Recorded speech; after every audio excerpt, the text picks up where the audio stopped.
അടുത്ത 50 വർഷത്തിനുള്ളിൽ അമേരിക്കയിൽ സംഭവിക്കാൻ പോകുന്നത് വൻ ദുരന്തമാണ്. ഒരു രാജ്യം മുഴുവൻ മുങ്ങിത്താഴും. 1000 അടി ഉയരമുള്ള മെഗാ സുനാമി അമേരിക്കയുടെ വലിയൊരു ഭാഗം തന്നെ നശിപ്പിക്കുമെന്ന് കണ്ടെത്തിയിരിക്കുകയാണ് ശാസ്ത്രജ്ഞർ. ഭൂകമ്പം മൂലം അമേരിക്കയുടെ തീരപ്രദേശത്തിന്റെ ചില ഭാഗങ്ങൾ 6.5 അടി വരെ താഴ്ന്നു പോകുമെന്നും ഇത് സുനാമിയെ കൂടുതൽ വിനാശകാരിയാക്കുമെന്നും പഠനം പറയുന്നു. എന്താണ് മെഗാ സുനാമി? സാധാരണ സുനാമിയിൽ നിന്ന് വളരെ വ്യത്യസ്തമാണ് മെഗാ സുനാമി. 100 കണക്കിന് അടി ഉയരത്തിലുള്ള തിരമാലകളാണ് മെഗാ സുനാമി സൃഷ്ടിക്കുന്നത്. ശക്തമായ ഭൂകമ്പങ്ങൾ, മണ്ണിടിച്ചിൽ, അഗ്നിപർവ്വത സ്ഫോടനങ്ങൾ അല്ലെങ്കിൽ ഉൽക്കാവർഷങ്ങൾ പോലെ വെള്ളത്തിനടിയിൽ സംഭവിക്കുന്ന പ്രധാന സംഭവങ്ങൾ മൂലമാണ് ഇവ ഉണ്ടാവുന്നത്.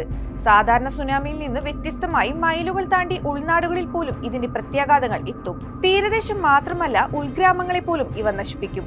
ആളുകൾക്ക് രക്ഷപ്പെടാൻ പോലും അധിക സമയം കിട്ടില്ല. അത്രയും വേഗത്തിലാകും ഈ തിരമാലകൾ സഞ്ചരിക്കുക. അപൂർവമാണെങ്കിലും ഇതിനു മുമ്പും ഇത്തരത്തിലുള്ള സംഭവങ്ങൾ നടന്നിട്ടുണ്ട്. ജനവാസ മേഖലയിൽ ഇവ പതിച്ചാൽ വൻ അപകടങ്ങളാവും വരുത്തുക. Proceedings of the national academy of സയൻസിൽ പ്രസിദ്ധീകരിച്ച വിർജീനിയ ടെക്കിലെ ഗവേഷകർ നടത്തിയ പുതിയ പഠനത്തിലാണ് ഈ മുന്നറിയിപ്പ് നൽകിയിരിക്കുന്നത്.